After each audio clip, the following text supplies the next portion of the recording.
Sarah was 20 years old. She lived with her father, her stepmother, and her stepsister, Naab. Her mother had passed away when she was very young.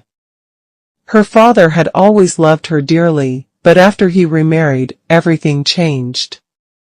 Her stepmother did not like her and favored Naab in every way. Naab was lazy and careless. She never helped with the housework. She spent her days playing games, chatting with friends, and shopping online. Yet her mother always gave her new clothes, jewelry, and delicious food. Sarah, on the other hand, did all the chores. She cooked, cleaned, washed clothes, and went to the market. She carried heavy grocery bags and water for the house. She was always tired, but she never complained. Her stepmother never thanked her, and sometimes Sarah felt invisible, as if no one saw her efforts. When Sarah turned 18, her stepmother began to talk about finding a good boy for Naab. "Naab is grown up now," she said. "She must meet nice boys. Wear your best dress and go to the school fair. The boys will notice you, and we'll find a good match." Sarah felt nervous, but her father overheard and said kindly, "Sarah, you can go too. Maybe someone will like you as well." Sarah hesitated and asked her stepmother, "Can I wear a new dress? My old one is small and torn." Her stepmother laughed cruelly. "A new dress? No, Sarah. You have old clothes. Wear those and go. Your sister is waiting." At the fair, Naab looked stunning in a white dress and gold necklace, while Sarah wore her faded old one. Her heart sank. "No one will notice me," she thought sadly. She walked behind her sister quietly, but then she saw a young man with a warm, friendly smile. He looked at her and said, "Hello, what's your name?" Sarah was surprised. "Sarah," she replied softly. "You're very kind," he said. "I've seen how you help everyone." Before she could say anything, Naab frowned and interrupted, "We must go now. Mother is waiting." She pulled Sarah away, but the young man smiled at her again before leaving.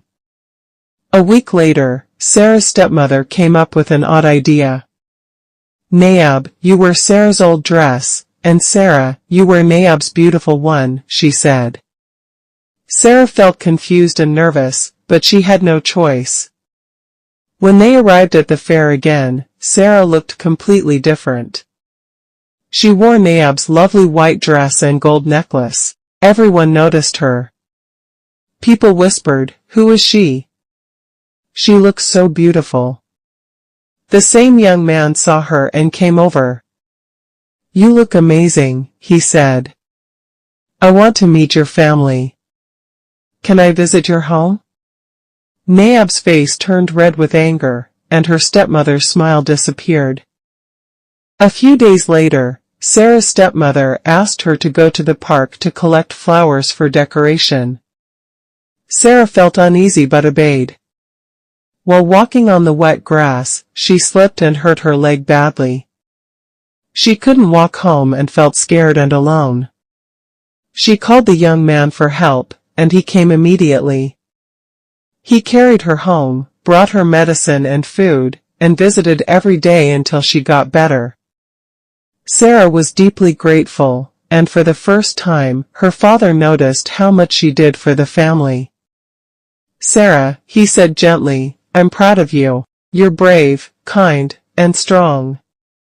Tears filled her eyes. She finally felt seen and loved. But her stepmother and Naab continued to make her life difficult. They ignored her and spoke badly about her to others, yet Sarah didn't let it bother her. She focused on her studies and her work. The young man became her closest friend. They spent time together, talking, laughing, and helping each other. Slowly, Sarah realized she loved him. He cared for her deeply, not for her looks or clothes, but for her kind heart and gentle spirit. One day, her father arranged a small family gathering. Her stepmother tried to make Naab look perfect and make Sarah look ordinary, but when the young man arrived, his eyes searched only for Sarah. He smiled and said softly, "Sarah, I want to be with you. I like you for who you truly are." Sarah's heart overflowed with happiness. Her father smiled proudly and said, "Sarah, you deserve all the good things in life." Months later, the young man proposed to Sarah, and she said yes. Their wedding was small but beautiful. Her father was there, proud and joyful. Her stepmother and stepsister stayed quiet, but Sarah didn't care anymore. She was finally happy. She had a loving husband, a caring father, and a peaceful life filled with respect and love. She learned that life isn't always fair, but kindness, courage, and patience can change everything. True love and happiness, she realized, come to those who never give up, no matter how hard life becomes.